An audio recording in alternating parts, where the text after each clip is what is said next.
a young woman. She was 16, and she had been brought by a mother. What we have developed at Brief, as many people know, is this notion of asking at the start of the work, what are your best hopes from coming here? So I asked her at the beginning, what are your best hopes from meeting? And she said that she wanted to get things sorted out because things weren't going well at home and they weren't going well at school, and she needed to sort it out. So that, and I said, well, if they were sorted out, what then? Well, then, you know, things would be happier, things would be better. And we call that getting a contract, because that's a kind of short, you don't need a detailed description at that stage, but a sense of direction. Where are we going with this work? Where does this client want to get to, in a very general sense?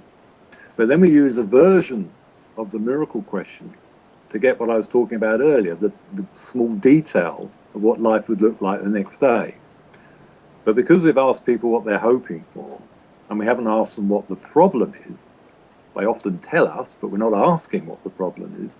She told me things were difficult at home, but I wasn't exploring that.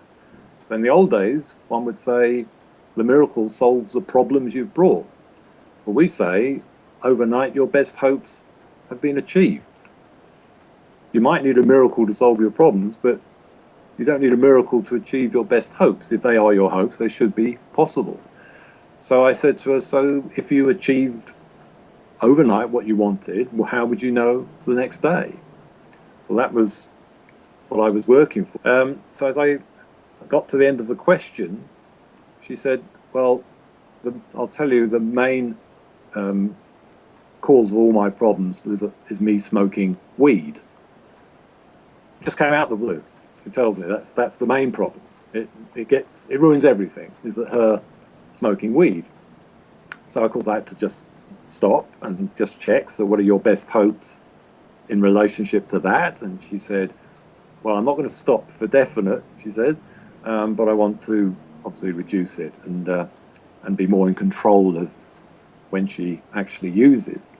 So and then we went back to, so what time would you wake up in the morning? And the description of the tomorrow, and we now call that the tomorrow question, best title for it I could come up with, is a description of the client's preferred future. And that took more than half an hour before asking her, where are you on a scale towards achieving that?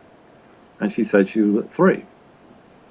Well, how come you're at 3 and not 0? Very as I see it, very standard solution-focused practice, closely based on the use of the technique of scaling from Milwaukee. The crucial bit being, how come 3 and not 0? Because that tells you all the things you are already doing that are helpful to you, that will help you move forward. And she struggled very hard to think of how come it was at 3. Some of the things were very kind of like saying, "Oh, I'm not in prison," for example, she said. So it's something that's not happening. You know, I'm not a crackhead, and that sort of thing. So I had to really work hard to try and find what she might have been doing. And in the end, I said, we started to draw some things out. And then I said to her, okay, you know what?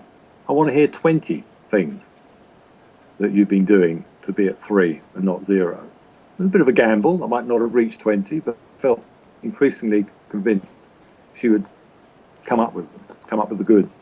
And we got to 20. And of course, you can see, you don't always see it. We're not looking for it particularly, but you usually see the client sort of looking more confident, and she knows what to do and she knows where she's going. How does that?